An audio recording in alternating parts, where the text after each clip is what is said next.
We're back for another episode 9, guys. Hard to believe it with the One fifth more quarter. till 10.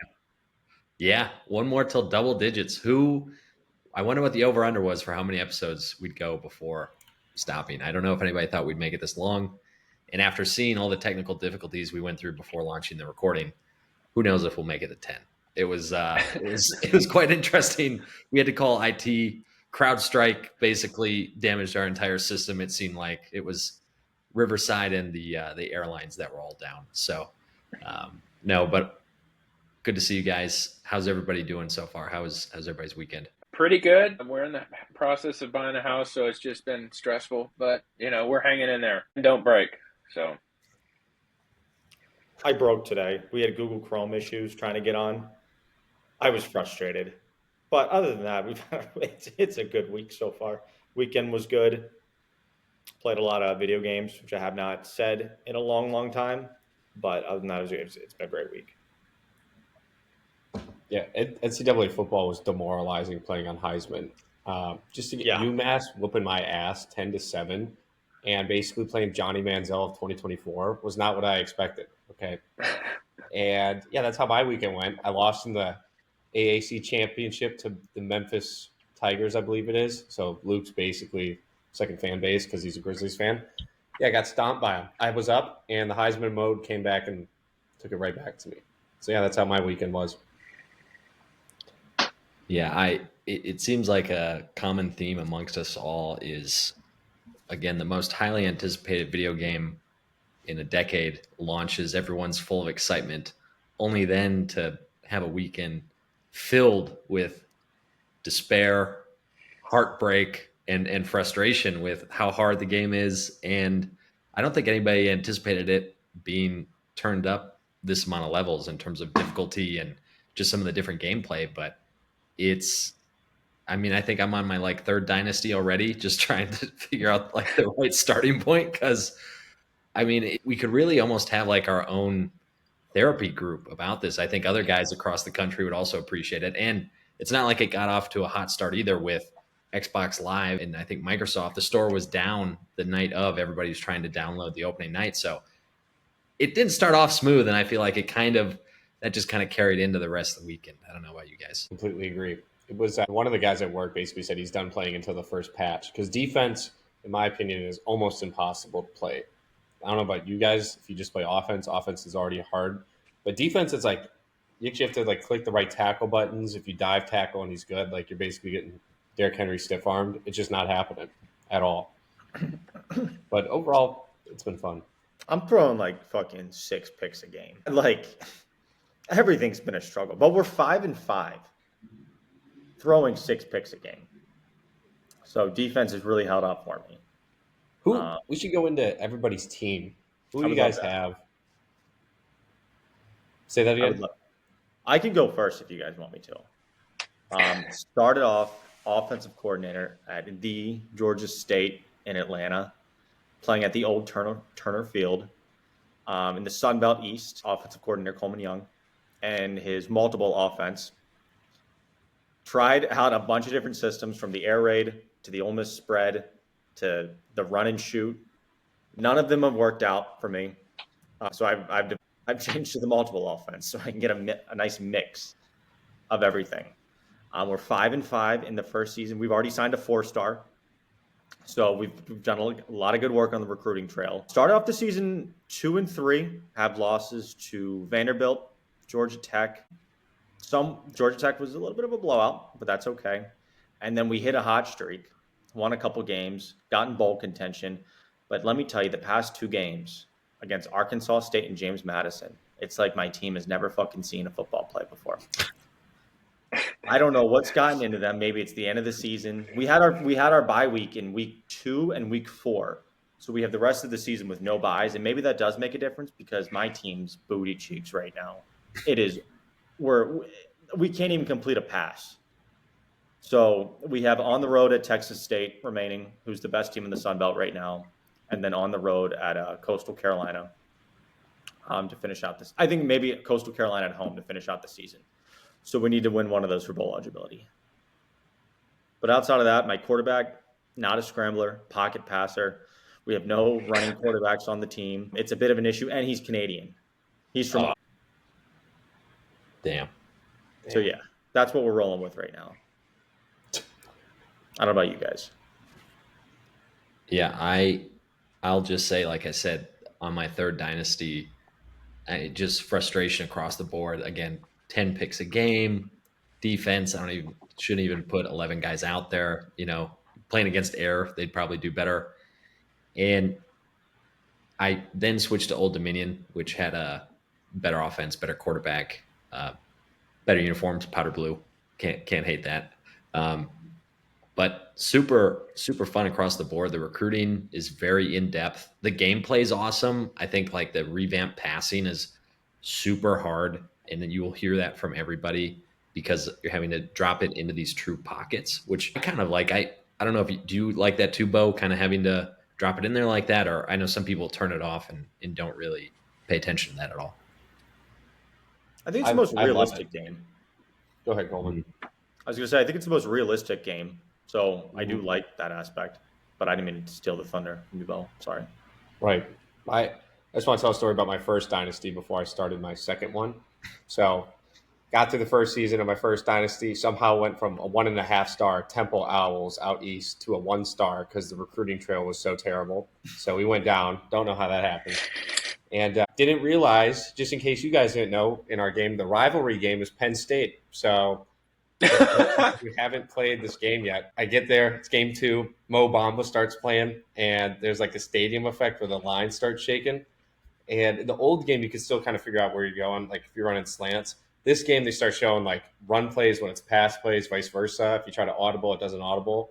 And some of the guys, they'll run routes, and the thing doesn't even come up to throw to them. So needless to say, it was like 21-0 in about 3 seconds because I threw 2 pick sixes, I think, and the fans were even in the game, not into the game. So I just simmed the whole game, and I was like, we got to restart.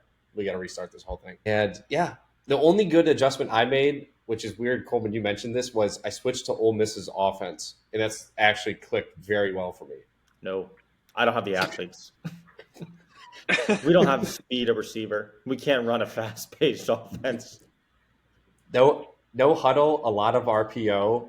I really like running the RPO screen with the running back because then if they're in zone, just throw it out to the quick wide out and get like 15, 20 yards. I feel like I know the playbook because I watched it at Ole Miss when I was at the stands. So like we're running plays, I'm like, oh, I've seen this before. I know how this looks. How do you guys feel about one of the things I really like, just outside like the game is so realistic. Almost to a fault to where I fucking hate it when I lose. But we're all playing at smaller schools. The crowd, how when you go play at like Marshall or when you go play at a school like Georgia Southern, there's no one in the stands. And I like that. I think that's kind of fun because it's like actually how it is. Mm-hmm. It's awesome. Yeah, and then like I love the toughness rankings. Like that just adds a whole nother, even though it's super hard. I think it's so realistic. Like you were saying, like they nailed everything from like, obviously for us, Ole Miss, like the music, everything they do in between downs, they nailed it perfectly. It's so well done. Even the stadiums and the details of when everybody's running out of things. So not disappointed in the least bit there at all. The difficulty though is tough. And I got to the point where I had to step away from Dynasty and I went and I was like, all right, let's go smoke some guys online. Right. So I'm Iowa, of course. All I'm doing is chewing the clock and running the ball. Like I want this guy to get the ball like 2 times, maybe once in the first half, once in the second. I should have lost, long story short, but he lagged out with like 20 seconds to go in the game. And so it counted it as a win for me. So that was my experience for online gameplay. I'll take it because that might be the last win that I get there. But for Dynasty, yeah, I mean, I suck. I think I'm going to have to start out at Alabama just to go 500 if I want to do that maybe. So we'll see what happens when I restart this again. I don't have the game, in a weird transition part right now. So I'm just extremely jealous of you guys, really. But I've been following on, everybody on Twitter and just seeing, I feel like there's like some weird brotherhood going around. Like I feel like everybody's just in the trenches together because, everybody's posting their records. They're like, oh, we're 0 for right now, And I just think it's kind of funny. But I know it's like there's a lot of TVs that are about to get broken because someone's going to throw their controller, or a lot of people are going to have quote lost connection. So I don't know. I'm excited to play the game. Hopefully you guys will keep playing the game by the time I get my Xbox set up. I did buy the Xbox for this game, but did not plan on not being able to play it. But yeah, I'll just be living vicariously through you guys. Here, random idea. What do you guys think about potentially putting out there like a online dynasty for fifth quarter collective, maybe fans or viewers, or just people that come across it? I think that'd be interesting just to put it out there, see how many eyeballs we could get on it, and then see who would want to actually participate in that. We might run with that. We'll see after the show, but that could be something fun. Have you guys done any streaming at all? Like, have you ever streamed any games at all? I suck. Because that could be kind of fun. It's not about how good you are. It's not about how good you are. It's all about the emotion, man. I'm emotionless towards the game now. I've thrown so many fucking interceptions. I finally figured out how to kick field goals like day 2. Have you guys had it where you're running like a pass play and you're playing against like a good school? We'll say like, I think I was playing Penn State or Oklahoma. I ran like a double in route and a go route. It was trips, and like I read it like normally I'm like, oh, this guy's off. I'm throwing a in route on the outside, and right as I threw it, the DB broke before my guy, picked it off in stride, and no one touched him. And I'm like, since when does Deion Sanders playing out there in left cornerback right now? Like, what's going on? I genuinely think DBs run my routes better than my wide receivers do. Yeah, where's the practice? Genuinely, like I truly believe that, and I'm like, there's no way this DB can run this route better than my receiver. I truly don't get it. These game developers are just like laughing right now. They're just like, oh, this is what they wanted. This is what they got. Yeah, I know they're going to patch some stuff. I know it's been going around on Twitter that people have a ton of complaints. And maybe just because they're weak and bad at the game. But there are some like realistic complaints that I have seen across on Twitter that they are going to patch, I think, pretty shortly. We were all yet young kids, no football knowledge or barely any football knowledge, when we were playing the earlier games. And now it just seems like you have to be like basically a coach, like real time, like to actually know how to play this game. I don't know. It just seems from my perspective, obviously not had played the game, but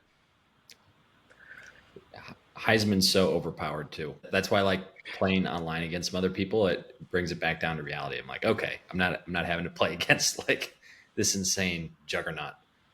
Yeah, like in the old game, you could just kind of like spam X on corner strike, and then your number one receiver is always open. Now, I didn't grow up playing football. I feel like I'm legitimately reading defenses, something I've never done before in my life, which makes it more fun. But I can't read a fucking defense. Yeah. Also, on the Heisman difficulty, it's not like Madden. Like, if that guy can pick it off, it's picked. It's not like the computer glitched out. It's like this linebacker jumped like Yao Ming and picked it off over the middle. This is fantastic. Yeah. But I do like – the one thing I do think is the best thing they've done compared to any other football game is the custom throwing. Like, I've scored a lot of touchdowns on running go routes and then throwing something back shoulder, which you can never do in a video game before, at least this well, where, like, the DB's in zone, you just throw it behind them, so – your guy stops basically and starts running a hitch. That's been really fun to play. Yeah. No, the placement and accuracy is huge. And if you know how to do it, like it gives you a huge boost, especially online. I'm up there with Coleman, though. I've probably thrown like 50, 60 picks. So it's up there like 5 a game's not off the record. And defense is already hard enough. So it's basically just every game's a shootout. Like we're not stopping anybody. Yeah, I think we're all setting records in the interception department, though. Oh, 100%. So, yeah. Yeah, the option's been big. Like the jet touch passes and the jet sweeps and all the option plays, those have been game-saving plays at some points. Yeah. It's like, you're in a bad spot when you're just running all the trick plays, like the double reverse pass or the flea flicker. I mean, when you have to get that gimmicky, you're like, not the position I want to be in. Yeah. My only complaint, and this is very much old school Wisconsin Badger fan, I see all these pro style offenses for all these schools, and it's all shotgun. When I see pro style, I know that's what the pros run, so don't come at me. I want to see no shotgun, maybe one shotgun package, but I want to see single back, I formation, power I, wing back, full house. I want to see all under center. So might have to do custom playbook with like 2 passes or something in there. We'll see. I'll keep you updated. Touching on one thing, the first game I played Temple, just so you know, this year they play against Oklahoma at Oklahoma game 1, and they do have a good stadium, a loud atmosphere. But anywho, I'm down 21-0, I think, 14-0. First play I score on after a decade, Spider 2Y banana.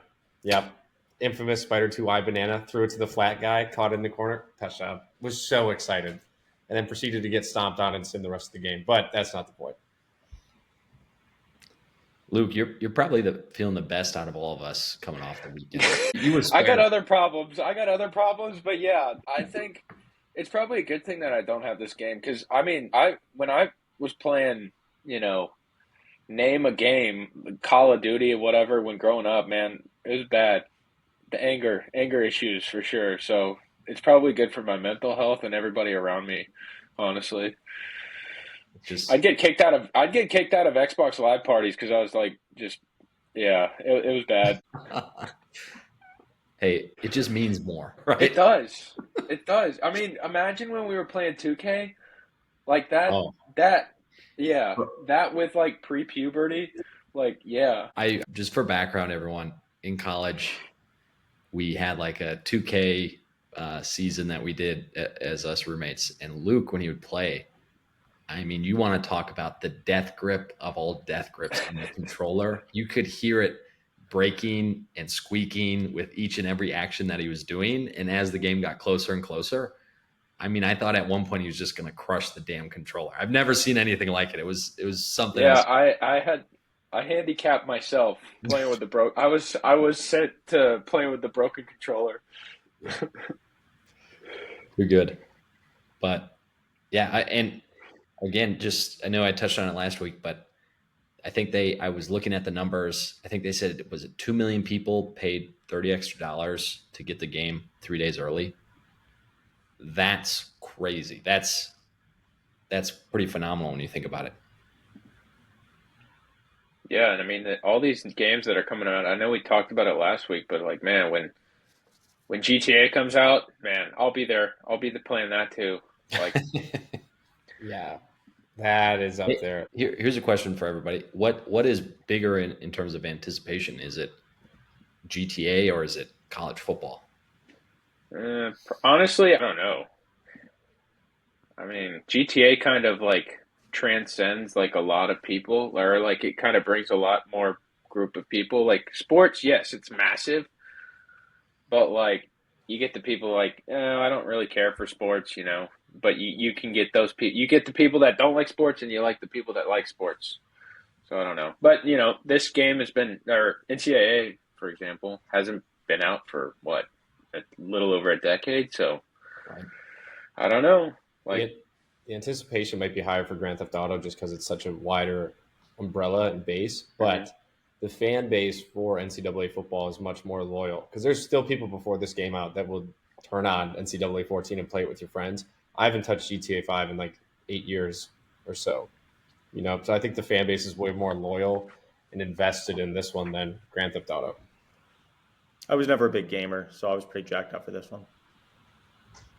Yeah, well, hey, you're joining right at the right time for the hardest sports game ever created. Welcome. Thanks for having me. Like it's just kind of funny because like everyone wants to do better, but they just can't, I guess. So it's just like, I don't know. And I'm kind of laughing right now, but like I know when I get the game, it's gonna be, everybody's just gonna be like, oh, we told you so, or this is we've gone through the worst already, So right. I can't wait to experience what you're experiencing right now. When you get it, make sure you invite us to an Xbox Live chat. I just want to hear how it goes. So we're both throwing pick sixes. We understand we weren't lying. Absolutely. Just don't boot me from the chat, I don't need that kind of PTSD anymore. Anything else on NCAA, guys? Not much, no. I do have something semi-related in the college football world. Did you guys see Lane Kiffin's interaction with Paul Finebaum? I believe he roasted him pretty good. Yes. Basically, yeah, he was talking about how on game day, how Finebaum was saying he needed to basically be fired and replaced. Lane said, and I think he called him like the Miley Cyrus equivalent of football coaches. And sure enough, that day he got fired, and it got pretty tense on the set. And then I think Kiffin said something along the lines of like, "I'm not even sure what you're good at," like directly to Finebaum, and it got very awkward. But I loved it. I love the sparring and going after some of these media guys because it's easy when you're far away to comment on people, and then when they're sitting right across from you, I think Lane to go at him and kind of show some real emotion. I had no issues with it at all, but it was quite the interaction. That's unreal. Yeah. I love Lane. That's my coach. That's a coach. I rock with him. Always have. Oh my God. I feel like unless you're like an Alabama fan, like I feel like Paul Finebaum, from what I've heard from just various places, it seems like he's said something crazy, or he's not really a big fan, or people are not a big fan unless you're an Alabama fan, you know? So, because I think that was where he kind of started. I think he was a Birmingham or something local radio, and he's not a fan, or people are not his fans, I guess. I don't know how to exactly say it, but yeah. Herb Street is easily the best, in my opinion. Whenever I think of college football, he's the first mind or voice that comes to my head. Yeah. Not Lou Holtz and Mark May. And I don't know who my favorite would be. I'll think on that. I'll chew on that a little bit. I like Beth Mullins doing the 11 o'clock Northwestern Purdue game on ESPN2. Good legged out there, but did I hear Jim Rome's name get tossed out? Is that right? No. We need a little Romy. Romy in the jungle, baby. Oh, that'd be sweet. I wish he called games. That would actually. Can we? He would have to get paid a ton of money for that, but man, I'm just waiting for. I'm trying. Yes, CBS dude, that would be Network. So sweet. That would have to be awesome. Doing like a late I'm still trying to figure out when. Yeah. Air Force, New Mexico, Mountain West game. Or he does like the random Pac-2 game. I'm still trying to figure out when the smack off is. The internet's not doing any help. They're not helping me out, but that's not here nor there. It is weird. That is the Pac-2. Yeah, when they were doing their Pac-2 media days. Yeah, the Pac-2 media days was just comical on the internet. I enjoyed it, all the memes and stuff.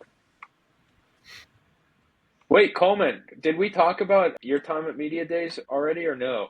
I don't think so. We can touch on it. Do you have any?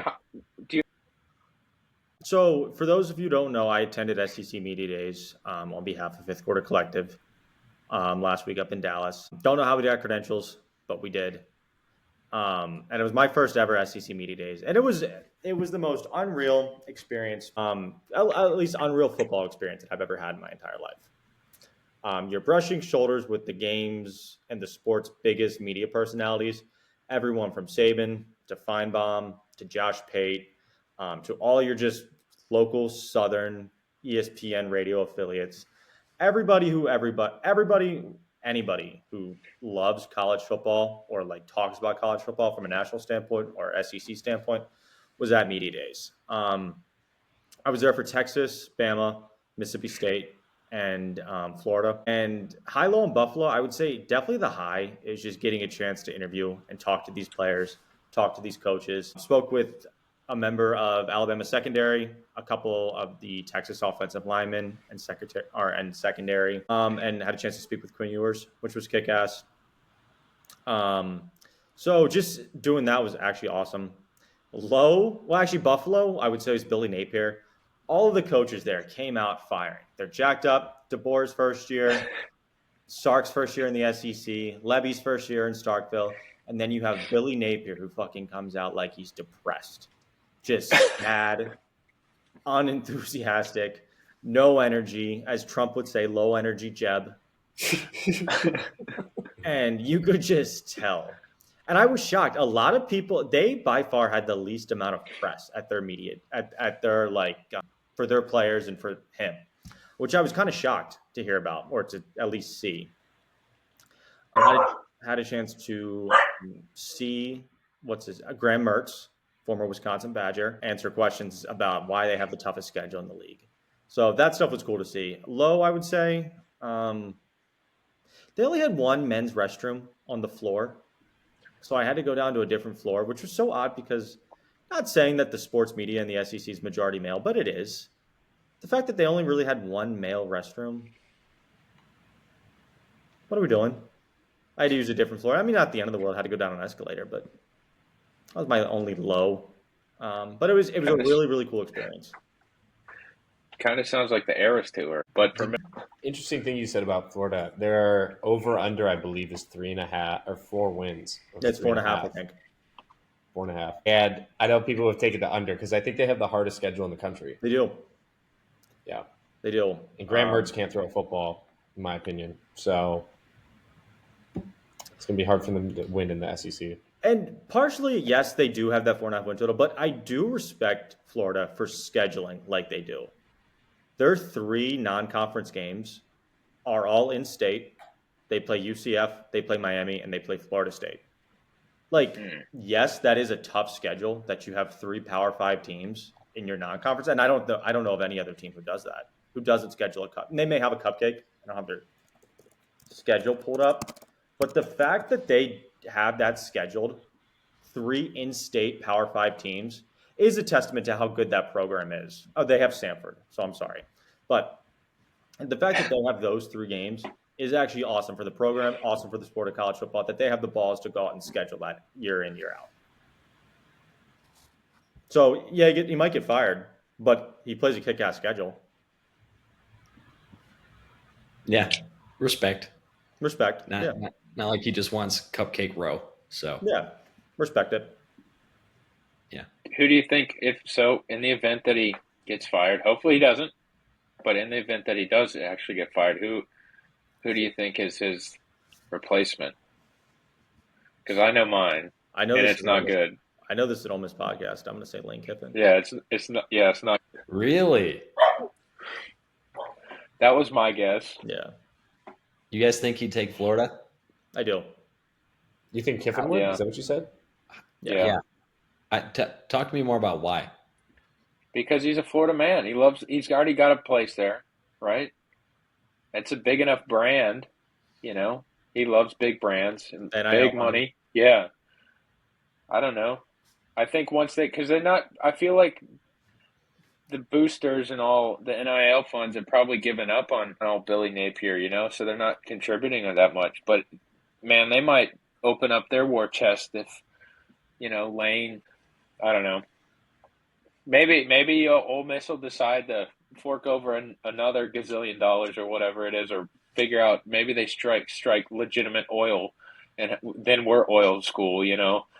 I don't know. And now it's not so much, yes, it is NIL, but it's also the fact that there's now revenue sharing, and based off the revenue that the school gets, and no offense, but Florida brings in more money than Ole Miss would as the biggest. I want to say it's not the biggest school in the state of Florida, but I think it's the highest rated, most accredited, best academic school, as well as they just similar to Texas, Stanford, and USC, and like North Carolina, they're like up there for like Olympic sports as well, which are also money drivers. Not so much like the individual team, but if someone goes to the Olympics, I think the school gets a part of that. Name recognition, brand recognition from a worldwide level. I just think I don't want to say it's a better job or better opportunity because I went to Ole Miss, but I think it's something to consider and something he would have to definitely at least take the call. That was an interesting take. I was not thinking you guys are going to throw out Kiffin for that. Yeah. But he has, I mean, you're right. He was a Florida man. He was at FAU before he came to Ole Miss. So, and if you check his Twitter in the offseason, dude's down there like every other weekend. Maybe if Napier is canned, we we'll do like a lemonade stand fundraiser or something for him. We'll support him through some tough time. We'll be the fifth cent. It's not fifth quarter anymore. I throw a 5 quarters for him. You know who I'm going to throw out there? Just complete guess. But if Napier's canned, I think they go after Cliff Kingsbury, and he goes away from the Commanders, gets back into college football, and that'll be my guess. One name that hasn't been thrown out there, but has a great track record of at least being good. Don't know if he'd ever take a job in Florida. I think he might just be done with football. But Paul Chryst, I think he definitely could make a powerhouse program like he did with the Badgers. I don't know if you're going to win a natty with them, but I mean, you really start recruiting. I'm sure he'd have a Midwest pipeline knowing all the contacts he has. Coleman, I go don't ahead, think take you it want away. a Midwest pipeline if you're Florida. I think they may. What if they really splash and they get Brett Bielema? I think you have a better chance of rehiring Will Muschamp. No, can I add an answer? Can I say Urban Meyer? He's been known to come back. Yes. Bring him back. Oh my Lord, that would be nuts. He loses first season and claims that he has health issues. We don't know that for sure. Maybe he has health issues, but yeah. Name we haven't thrown out there. I don't think he would do this, but would be the wow factor of the decade. Bring back the legend Tim Tebow. Ooh, that'd be what if fun. he wanted to get back into coaching football? Obviously, he has the track record and he's loved at the school. So it'd be interesting. If you wanted to not the sports media, ESPN, Fox, CBS, if you didn't want to do that, and I'm going to do it anyway, you could say Dion. He would recruit the hell out of Florida. Yeah. I know he went to Florida State, but per his words, he didn't go to Florida State. He got his education at Jackson State. That's what but he'd recruit the hell out of that state and those players. That's true. No, never mind that one.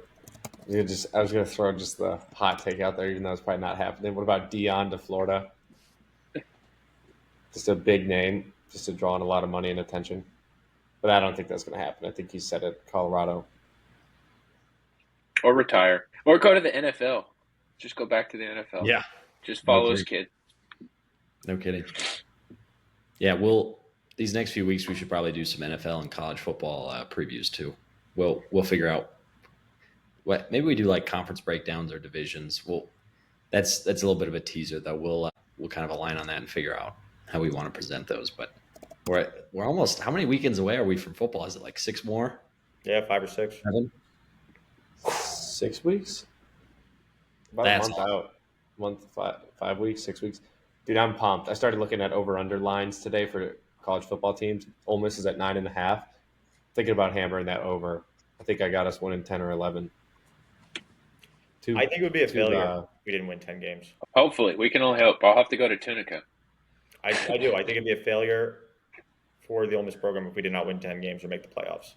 With all the preseason hype and all the preseason rankings and the money they put into this football team this year, not so much the program, but this individual team, if you don't win 10 games with the schedule that you have,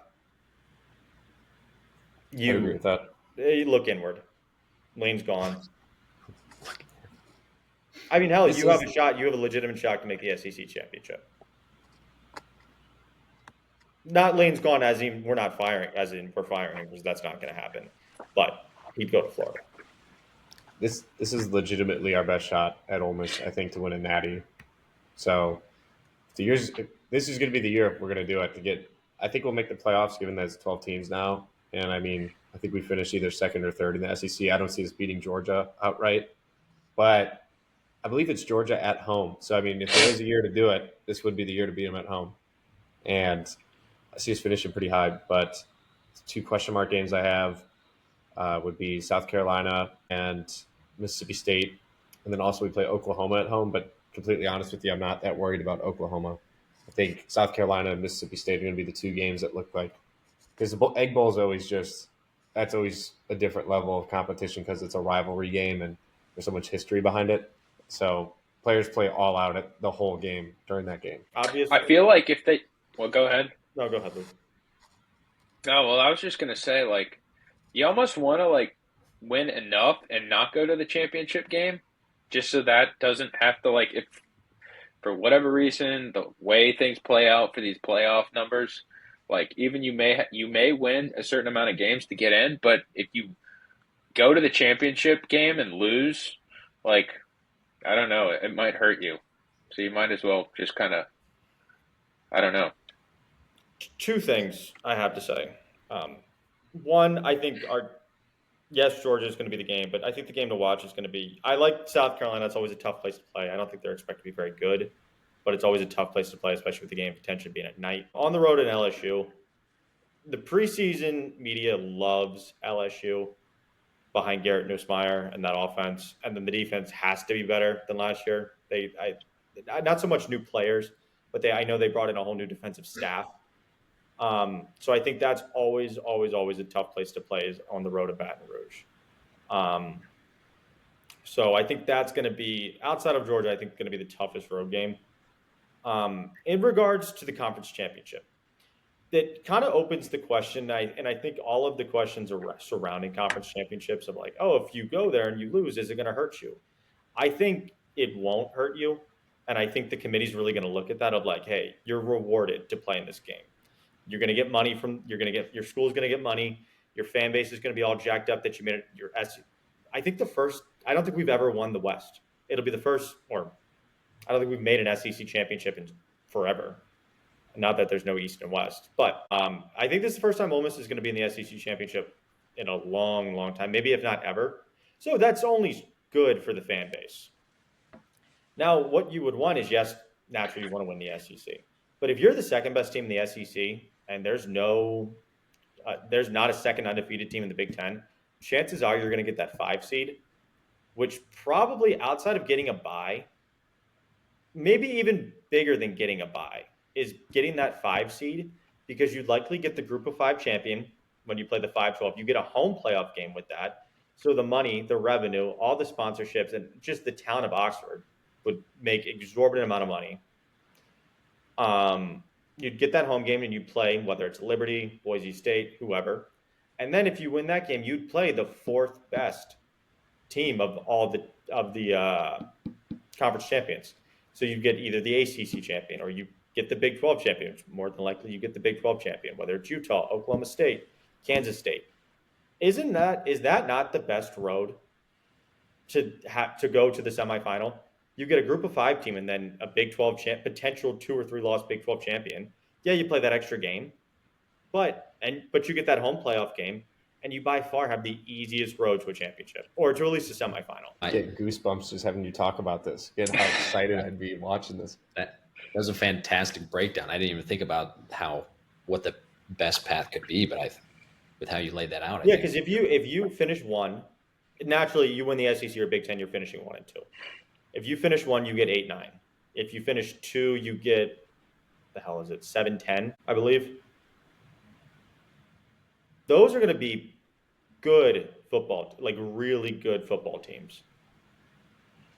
You would get like an Oregon or an Ohio State in there that you draw in round 2.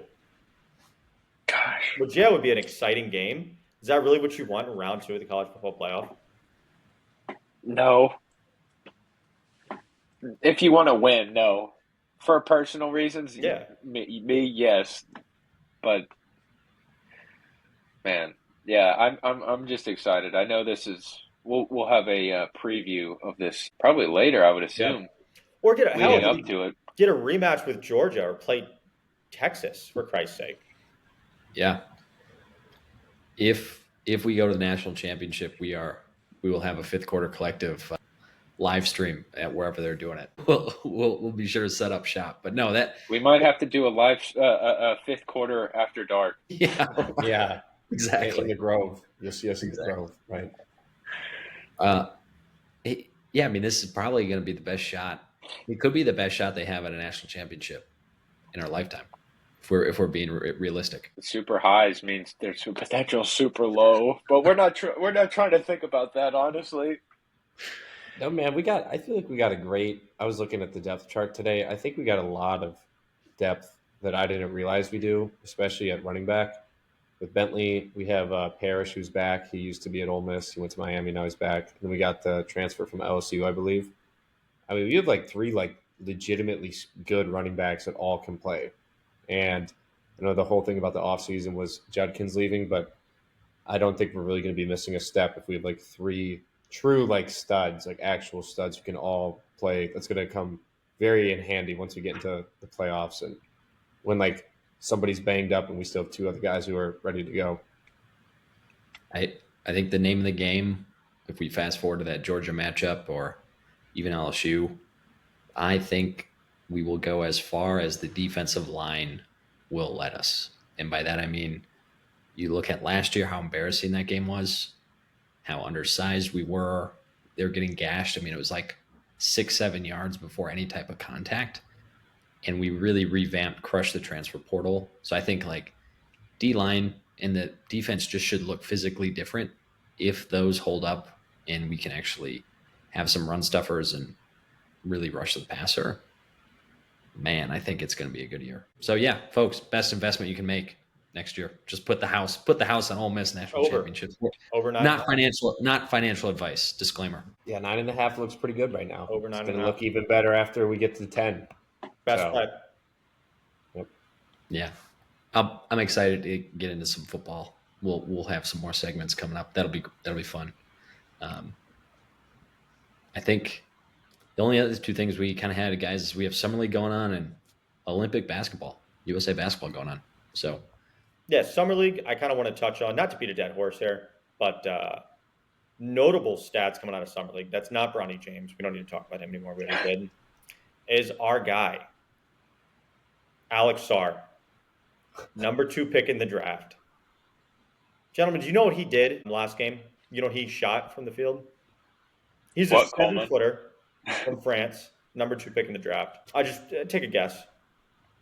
0 for 7. 0 for 15 with 2 missed free throws. He went 0 for 15 from the field with 2 missed free throws. Let that sink in a Summer League game. He's not even playing the real deal yet. This is just like the warm-ups.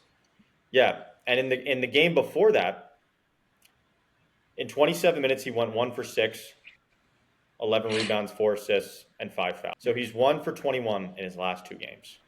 God, I tell you, man, as your number 2 pick. Damn. So it really, and I know I've dogged on the Washington Wizards on this podcast before, and it should be dogged on. It's well deserved. These 2 might be a match made in heaven. If you really think about it, I've seen reports of how he wanted to play for Washington, and Washington really wanted him over Ricochet. The fact that the Washington Wizards are just ruining draft picks left and right, and I have a list up of the Wizards' most recent draft picks, and I just want to walk you through, guys. Walk you through who these players are. Alex Sarr.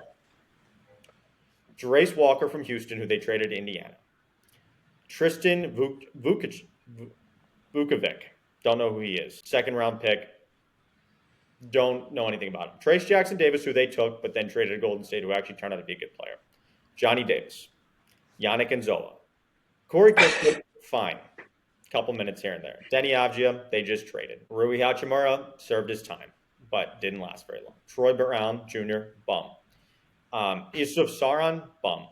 Jerian Grant, they traded him away. Aaron White, bum. Jordan Clarkson traded the Lakers, bum. The last good pick from the Wizards was in 2013 with Otto Porter. After that, 2012 with Bradley Beal. Dang, that's crazy. That's rough. Are they in the risk? Rui Hachimura was a good pick, but considering that the fact that they're picking in the lottery every year, is he that good of a pick? His biggest moment was beating the Grizzlies when they played the Lakers. What was it, game 2? Couldn't miss from 3. Deadly. Seriously, are they the worst franchise of developing talent of all time and picking talent? I mean, if they are, do you think they're, to ask another question, are they at risk of losing the team? No. Like, they talk about all these expansion teams.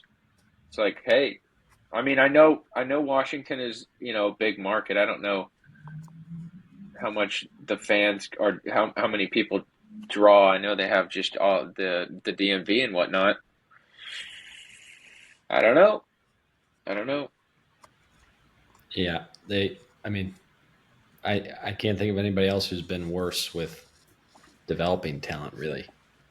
Because Detroit, you at least have Cade Cunningham. Yeah. Like, you have some guys. It's just a you have to be disgusting kicking franchise. yourself right now. Go ahead, Coleman. I'm just saying it's a disgusting franchise. I miss who were the two big guys in Detroit? It was Drummond, and didn't they have Derek Favors? Was that the other guy? Great duo. Yeah. No, I think it probably would be Washington, though. Johnny Davis forgot how to shoot. He looks like Markelle Fultz. I don't know what happened. Ruined. I did watch Rui Hachimura drop 26 against the Bucks one New Year's Day. I did watch that happen. So I'm a big Rui Hachimura fan. He's probably one of the fastest big men, I guess you'd say, like as tall he is, as he is. Probably one of the fastest dudes I've seen move with the ball at that size. Like, he was just watching him play. He was up there with probably like Giannis, where he was running down the court. Can't do what Giannis does, but just the speed was nuts. Also, unless you guys have any other thoughts on the Wizards. You can go, Coleman. I had one more summer league thought, though, for sure. Oh, go ahead, Jake. Go ahead. I did want to give a shout out to our guy. Have you guys been keeping up with what Donovan Clingan's been doing at all? Nope. Great Twitter account I suggest everybody follow. Donovan Clingan Muse. Amazing. Listen to this stat line so far. 25 minutes a game, 9 points, 12 boards, 4.3 blocks. Absolutely dominating. Putting up some big defensive numbers. Going to be that defensive stopper like we were talking about. And all good signs from him so far. So much better than Sarr. I will say, to Bronny's point, though, Bronny also had, is it the past 2 games he's had 25 points total? I think it was like 13 and 12 or something like that. Like, he's picked it up a bit. He might be stealing Sarr's projections or something. Who knows? But we'll see. I mean, maybe Bronny just a little number 2 or number 1. Number as far as picks go, or do you think? So you're saying is he better than? I mean, just given the summer league performances, how atrocious both of them were at the beginning, I think we need to give him a little bit of time. But Sarr being like this extremely hyped dude coming into the draft, I feel like everybody gets caught up in this like raw talent thing because of what Giannis did, and everybody's like, "Oh, we can do that." It's like, you can't. Like, the majority of you can't do that, and if the player doesn't have the drive that Giannis did, like, it's just not going to happen. Like, it's God-given gifts, his drive, and then met perfectly who he like literally completely transformed the franchise from what it was. I think everybody's trying to chase that, like, oh, we're going to be the next people who do that, and it's just like, you're probably not. It's the lore of the Europeans. Trying to find the next Luka. Trying to find the next. It is sad. It is sad to see, though, like, all these people want to draft Europeans just because they're better at defense and they have better fundamentals. Like, obviously, the true athletes, in my opinion, are the Americans, but you can tell, like, ours is way more based on, I guess, skill or raw talent, in my opinion, than the Europeans, which is more fundamental. I know I contradicted myself with Sarr, but if you look at it, most of Europeans, as I said before in previous podcasts, say it's easier to score in the NBA than the European leagues because of the different rules. So it's almost like when they come over here, some of them obviously pan out and be phenomenal. I think that's what all these GMs are getting caught up in, rather than taking the G League guys or the one-and-dones from Kentucky, like Reed Shepherd, for example, or who's the guy for the Pistons? I'm just blanking on his name right now. But Ron Holland. Yeah, they'll both be fantastic, in my opinion, long term. Just to add one thing on the summer league thing, I don't know. The Grizzlies, they're in OT right now in the championship, so just thought I'd Are you sweating? no, not really, but it means so much. No, I mean, I'm just kind of keeping up with it, you know. Other NBA news, our podcast guy, Spencer Dinwiddie, trying to deal with the Mavs. Not big for the most of the world, most of the country. Big for me, big for the pod. Now, the question for you guys is, who takes the final shot? Is it Dinwiddie or Luka? Game on the line. Or Kyrie? I think Dinwiddie demands the ball.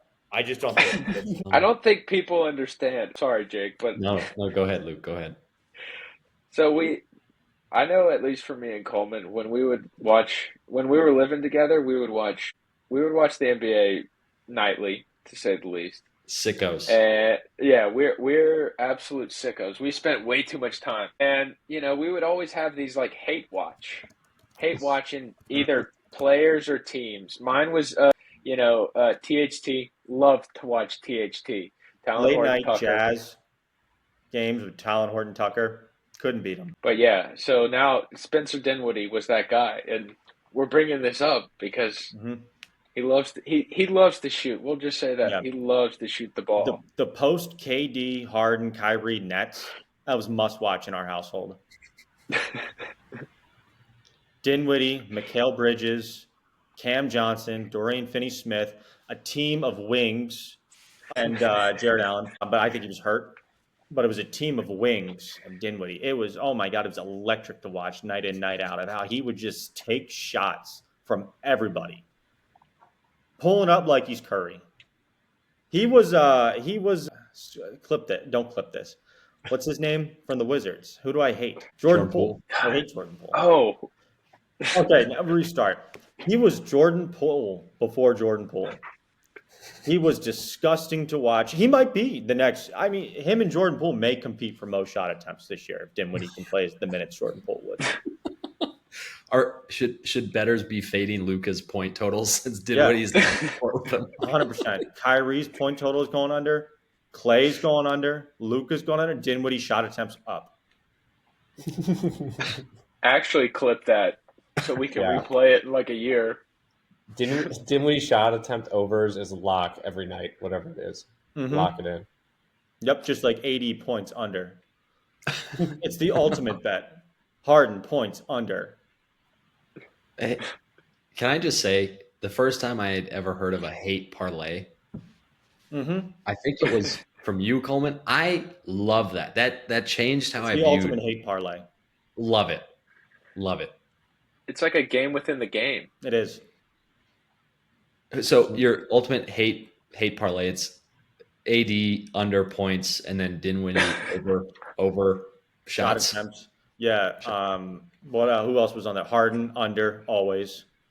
Who else? I don't think THT. We would do THT under when it was offered. He wasn't a character who was always offered all the time. Who else? It was mainly those three guys. Who else, Luke? Yeah. I was going to say Zion if he ever played, but I don't know. Just his rather large self, if he, found himself on the court via hate. I don't know. I mean, we'd have to come up with some more guys. I know there are there, but I don't know. I'll come up next week for the all hate team. Luke and I drafted it up a couple months ago. The all hate team and the all glass team. So we'll draft up those two teams next week. I think that'd be a fun exercise. Yeah. Next week we'll do a snake draft, all hate team, all glass team. I love that. Lock it in. Good idea. Yeah. Should we then, once we draft them, should we take the 2K and then sim it and see what happens? Yes. That'd be awesome. And then final basketball thing before the season truly ends is Olympic basketball. The U.S. has had some scares past couple days against Germany today because we're filming on a Monday. And then South Sudan on Saturday with two college guys who I used to love, Peter Jock from Iowa and Mariel Shayok from Virginia. Two lockdown guys, super fun college guys. I had no idea they were playing for South Sudan. But U.S. survived two scares against both those programs, both those teams. Now, with a week left of the Olympics, I want to say the U.S. played their first game on Saturday in Group C, who they're grouped with Puerto Rico, Serbia, and South Sudan. So a little rematch there. Serbia led by Jokic. South Sudan led by all the Diallos, every single one of them. They're all playing for South Sudan. And then Jose Alvarado from Puerto Rico and Tremont Waters. Little G League All-Star there. So really, really easy group for the U.S. But there are some difficult teams out there like Canada, like France with Wemby. Spain's always a tough one. Australia, it's a good team as well. this the ultimate failure for the U.S. if they do not get the gold. Yeah, I think so. I think when you look at all the sports that we should never lose in the Olympics, I think basketball should be numero uno. But like you're saying, Canada, I mean, Shea, they really do have some great players. And it's hard. I mean, the Olympics, yes, big, playing for your country, playing for gold. These guys just came off an entire season, though. It's not like they're, for some of these international guys, yes, they're coming off their own seasons, but like this is their Super Bowl. Not to say that it's not held in high regard by all the players, but it is a bit different. I think there's a bit more wear and tear, and just have to make sure they don't play down to the level of their competition, which is easier said than done. Yeah, I mean, I don't know. I feel like this is kind of like, to bring an analogy or to have a parallel here, it's like high school sports. The rich school always got, it was always the poorer school, the country school, more country school, I guess. It was kind of like the Super Bowl anytime they played the rich school, because it was always like a, this class warfare type thing. But yeah, now it's, I mean, America should win. We have, the GOAT and multiple other great players that have made it very far in, the NBA finals, playoffs, whatnot. I mean, when they do call themselves world champions at the end, so we can't be calling ourselves world champions in the NBA if we can't even win the Olympics. So I don't know. We got to go America. Yeah, and I think this team's a little different too, because they're pulling out Grant Hill, newly in charge, at least within the past year or two, in charge of USA basketball.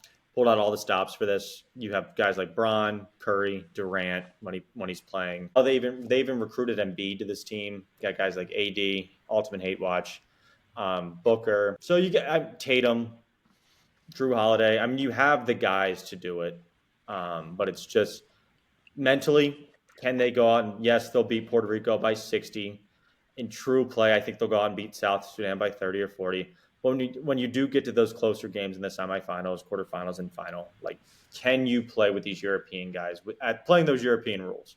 Just a different style of basketball. It's not your typical NBA basketball. It's just when you get down, are you going to revert back to like ISO NBA basketball, or are you actually going to play team ball like you would in international play? I think that's like the biggest thing for the U.S. national team is how they're going to respond if they go down. Yeah, if they lose to Puerto Rico, I mean, Puerto Rico should get the NBA. They shouldn't come home. Yeah, we should lose an NBA team from the States, and they should put one in Puerto Rico. Mm-hmm. Move the Wizards. Move the Wizards to Puerto Rico. We'll start the movement. Yeah. I love that. Well, guys, the Grizzlies lost, by the way. Live reaction, Luke. Talk to us. 2 points. 2 points. I mean, there's only so much I can catch. Talk about carrying or following it on the game cast here. Lost, from what is it, 120 to 118. Tough. A final OT. Oh well, doesn't really indicate anything. Now, if Zach Edey was actually playing, we'd be winning that thing. But I don't know. Anyway, our condolences. We can end it there. Yeah, guys. With that, I think that's another great week, another great episode, and we appreciate you all for tuning in too. Please like, subscribe, share. We'll be back with another one next week.